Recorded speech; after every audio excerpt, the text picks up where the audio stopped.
Welcome to kids बच्चा TV.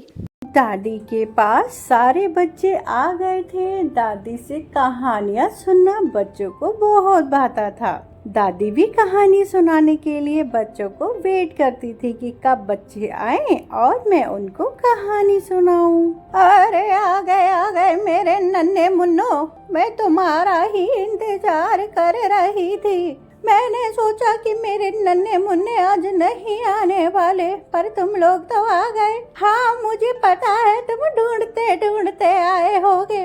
गर्मी बहुत ज्यादा है तो इसलिए मैंने सोचा क्यों ना नदी के किनारे कुछ देर बैठा दी हूँ। ठंडी ठंडी पवन चल रही है, पानी का झरोखा मुझे और आनंदित करता है। चलो इस सब को छोड़ो, मैं तुम्हें आज एक ऐसी कहानी सुनाऊंगी जिसको सुनकर तुमको मजा आ जाएगा।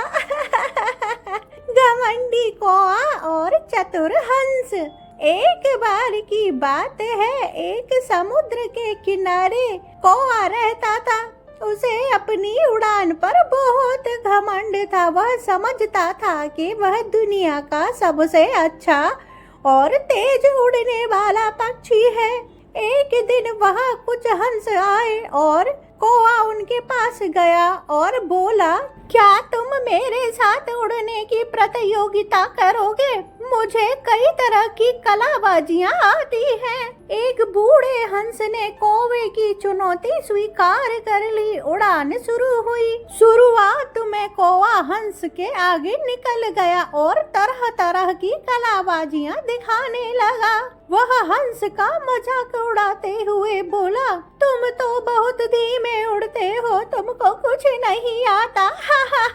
हंस चुपचाप उड़ रहा था। धीरे धीरे वे समुद्र के बीचों बीच पहुंच गए। अब चारों तरफ पानी ही पानी था। कौआ कलाबाजियां दिखाते दिखाते अब थक चुका था। उसके पंख भारी होने लगे थे और वह पानी में गिरने लगा। जब हंस ने देखा कि कौआ डूब रहा है तो उसने अपने पीठ पर बिठा लिया और किनारे तक ले गया। कौवे की जान तो बच गई, लेकिन उसका घमंड चकनाचूर हो गया।